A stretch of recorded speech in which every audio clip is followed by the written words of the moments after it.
এখানে আমরা 57 প্রজাতির আমরা এখানকার বিভিন্ন আমরা ফল এনেছি। এখানে আমাদের বিশেষত্বতা হলো আমাদের ফলগুলো একেবারে অর্গানিক, আমরা নির্দ্বিধায় বলতে পারি।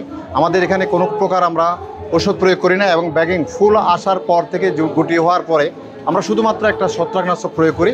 এরপরে আমরা 1 সপ্তাহ পরে ব্যাগিংয়ে যাই, একেবারে ফুল সহ আমরা ওই যে গুটিগুলো হবে মার্বেল আকৃতি, তখন থেকে আমরা কিন্তু এই ফলগুলোকে আমরা ব্যাগিং করি। এই ব্যাগিং বড় হইতে হইতে এই পর্যায়ে আমাদের কালারগুলো এরকম হয়। এখনও এগুলো পাকা নাই, কিন্তু এগুলো কালার পাখার মতো হয়ে গেছে, একেবারে নিখুঁত। আমাদের এখানে কোনো প্রকার নাই। আমাদের ফলগুলো ওখানকার পটাশিয়ামের ঘাট একটু বেশি বিদায় আমাদের ফলগুলো কিন্তু মিষ্টতা বেশি, অনেকটা বেশি। হ্যাঁ, এই জন্য আমরা এটা বলতে পারি। আমাদের ফলের মধ্যে আমের মধ্যে আমাদের এখানে আছে মোট আমরা 18 প্রজাতির আম নিয়ে আসছি আমরা।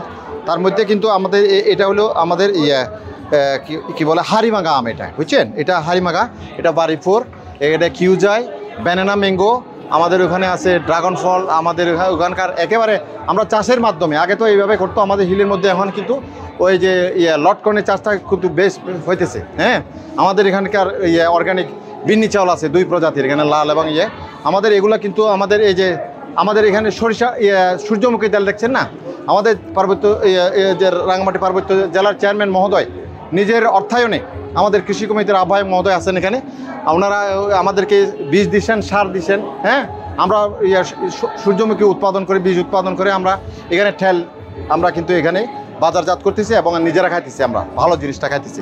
আমাদের এখানে সূর্যমুখীর সাথে সরিষার চাষ করতেছি, সরিষার থেকে মধু বক্স দিছে আমাদের অফিস থেকে, কৃষি সম্প্রসারণ অফিস এবং জেলা পরিষদের অর্থায়নে আমরা মধু পাইতেছি, সরিষার তেল করতেছি এবং আমাদের এখানে বিভিন্ন প্রজাতির ফল বাগান আমাদের এখানে সয়লাভ আমরা মনে করি। এই জন্য আমরা রাঙামাটি থেকে এখানে আমরা আসছি, এখানে সমতলে আমরা যাতে এখানকার লোকদেরকে দেখাতে পারি আমাদের পাহাড়েও আমাদের যে বিভিন্ন প্রজাতির ফল উৎপাদন হতেছে। এটা আনারসগুলো দেখতেছেন, এটা হলো ফিলিপাইনের একটা জাত MD2 বলে।